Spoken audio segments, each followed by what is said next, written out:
السلام علیکم دوستو، میرا نام ہے محمد سفیان۔ آج کی اس ویڈیو میں ہم بات کریں گے کثرت سے ذکر کرنے کے فضائل کے بارے میں۔ یہاں اللہ تعالیٰ کا ذکر کثرت کے ساتھ کرنے کے فضائل پر مشتمل 3 احادیث مبارکہ ہم آپ کو بتائیں گے۔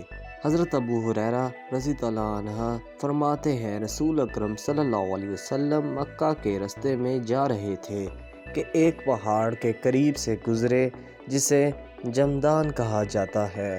اس وقت صحابہ کرام رضی اللہ عنہ سے ارشاد فرمایا، چلو یہ جمدان ہے، سبقت لے گے جدا رہنے والے۔ صحابہ کرام رضی اللہ عنہ نے عرض کی، یا رسول اللہ صلی اللہ علیہ وسلم، الگ رہنے والے کون لوگ ہیں؟ ارشاد فرمایا، اللہ کی بہت یاد کرنے والے مرد اور عورت۔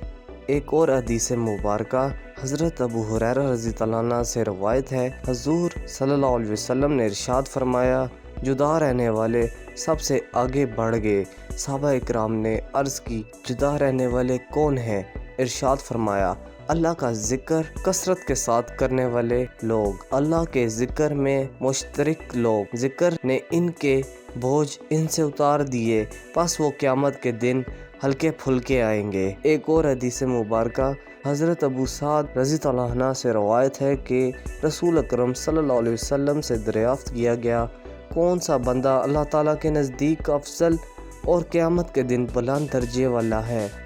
ارشاد فرمایا، اللہ تعالیٰ کا بہت ذکر کرنے والے مرد اور بہت ذکر کرنے والی عورتیں۔ عرض کی گئی، یا رسول اللہ، ان کا درجہ اللہ تعالیٰ کی راہ میں جہاد کرنے سے بھی زیادہ ہوگا۔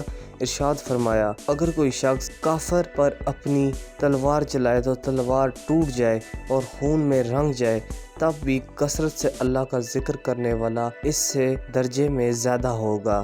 اللہ تعالیٰ مسلمان مردوں اور عورتوں کو کثرت کے ساتھ اللہ کا ذکر کرنے کی توفیق عطا فرمائے، آمین۔ تو دوستو، مزید ایسی اسلامک ویڈیوز کو دیکھنے کے لیے میرے چینل کو ضرور سبسکرائب کیجیے گا۔ اللہ حافظ۔